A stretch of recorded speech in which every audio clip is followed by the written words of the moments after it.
to talk about League One right now is to talk about Lionel Messi. I mean, you guys got maybe the biggest soccer player of all time.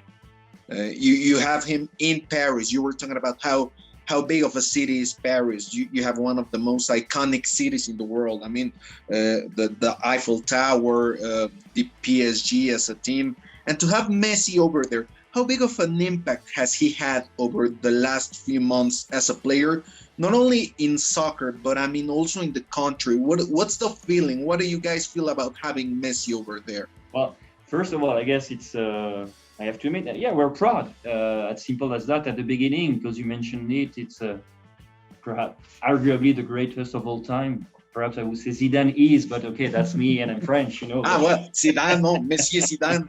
Messi is Zidane. Yeah. But no, it's I mean, obviously, it's a huge impact for sure. You know, in terms of reach in our social network, about audience worldwide, and especially in South America. You know, I'm sorry, Ricardo, I don't know where you're from, but talking about Argentina, you know, discussing with Argentinian people, they knew a little bit about us, but definitely now we are even more on the map.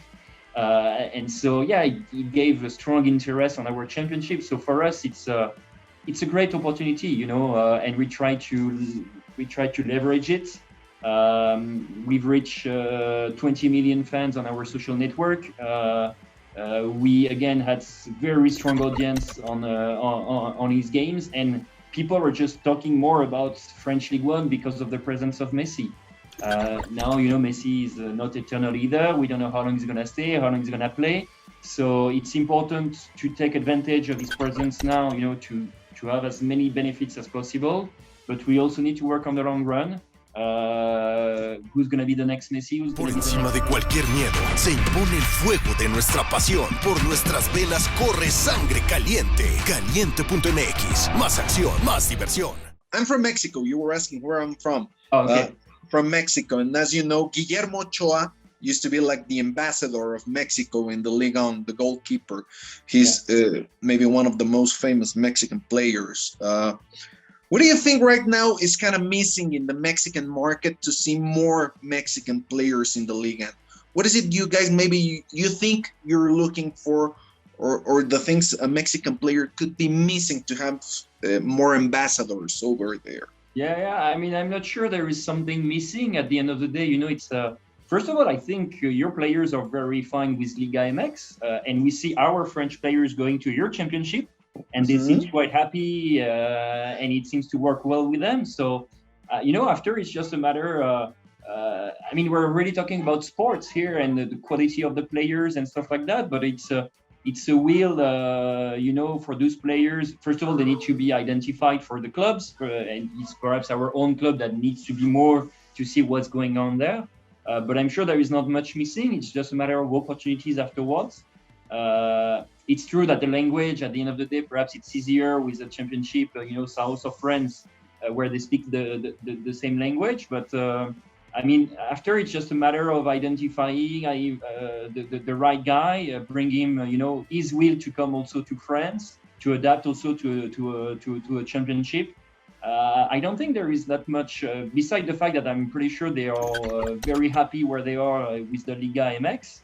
At the end of the day, there is very strong players in Mexico. You guys always had some very strong players. You mentioned in the past Ochoa, and you know, it's just a matter of finding the right gums, the right player for the championship and for a club at some point. We have over here in Mexico a couple of guys maybe you've heard about, André-Pierre, Florian Thauvin. I hope I said it right. What is it that you guys hear over there about both of them here in Tigres? Yeah, what we hear, I think it's definitely that they're very enjoying themselves in La Liga MX and within the Tigres. We hear, especially, I don't know Thauvin if he has enough time at the moment, but Gignac, it seems like he's, tell me if I'm wrong, but like a local star. Everybody appreciate him, I guess, his spirit, the fact that he scores goals at the end also. So yeah, it's good, you know, even for us, for French people and for the Ligue 1, at the end of the day, Gignac was in Marseille, was in the French championship. And even with a player like that exports himself in Mexico, at the end of the day, perhaps not directly, but indirectly, this also makes sense for us about the fact that people look at France and at the French championship. But again, what I see and what I feel, it's very well appreciated from you guys in Mexico.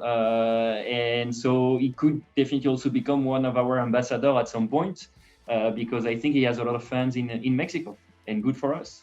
Let's talk about Ligue. It is considered one of the main 5 soccer leagues in the whole world.